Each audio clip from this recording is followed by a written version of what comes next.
Good day, and welcome back to Danish News Daily, the channel where royal tea is always freshly brewed and we never, ever water it down. Now, imagine your dad, the most important man in the building, walks out the door, turns around, points at you, and says, "You are in charge." And instead of stepping up, you just sort of blink. That is the energy we are working with today. Because King Frederik X has flown solo to Greenland on the most politically charged royal mission in recent Danish history. And back home, Crown Prince Christian has been left holding the entire kingdom, the crown, the duties, the weight of a nation. And the question on absolutely everyone's lips right now, is this young man actually ready for any of it? If this is your first time here, smash that subscribe button and hit the notification bell right now, because this story is only getting wilder and you genuinely cannot afford to miss a single update. Right, so let us start with the basics. Crown Prince Christian is Frederik and Mary's eldest son, heir to the Danish throne, and at 19 years old, he is at that perfectly awkward age where the world expects greatness, but also suspects you are still figuring out your laundry situation. And now, with Frederik thousands of kilometers away in the Arctic making geopolitical history, Christian has been thrust into the spotlight in a very real and very public way. Now here is where it gets interesting.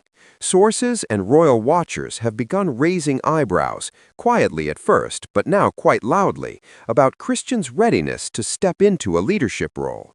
Because the word floating around is not exactly flattering. Lazy, not our word, but it is the word being whispered in circles that watch this family very closely.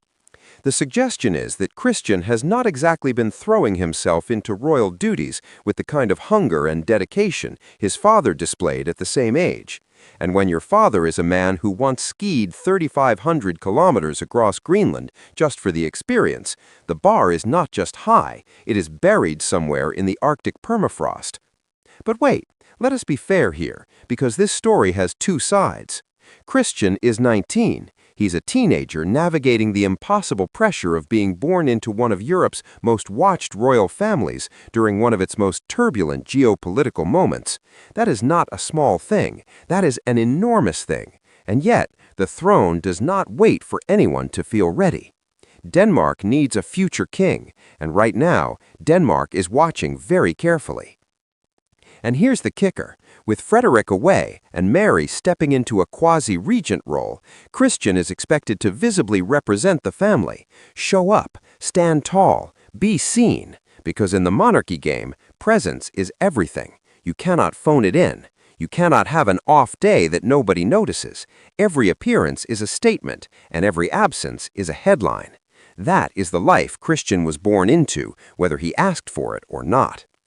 So what does this mean for the future of the Danish crown? Well, that depends entirely on what Christian does next. History has a funny habit of forging great leaders out of moments exactly like this one, unexpected, uncomfortable, and entirely unavoidable. Frederik himself was not always the composed, powerful king he is today. He was once a young man finding his feet too. The difference is, he found them. The question is whether Christian will find his, because Denmark is watching, Europe is watching, and with Greenland at the center of a global power struggle, the stakes have never been higher for this royal family. One kingdom, one absent king, and one young prince who needs to decide, right now, what kind of man he is going to be. Thank you so much for watching today. It truly means the world to all of us here at Danish News Daily.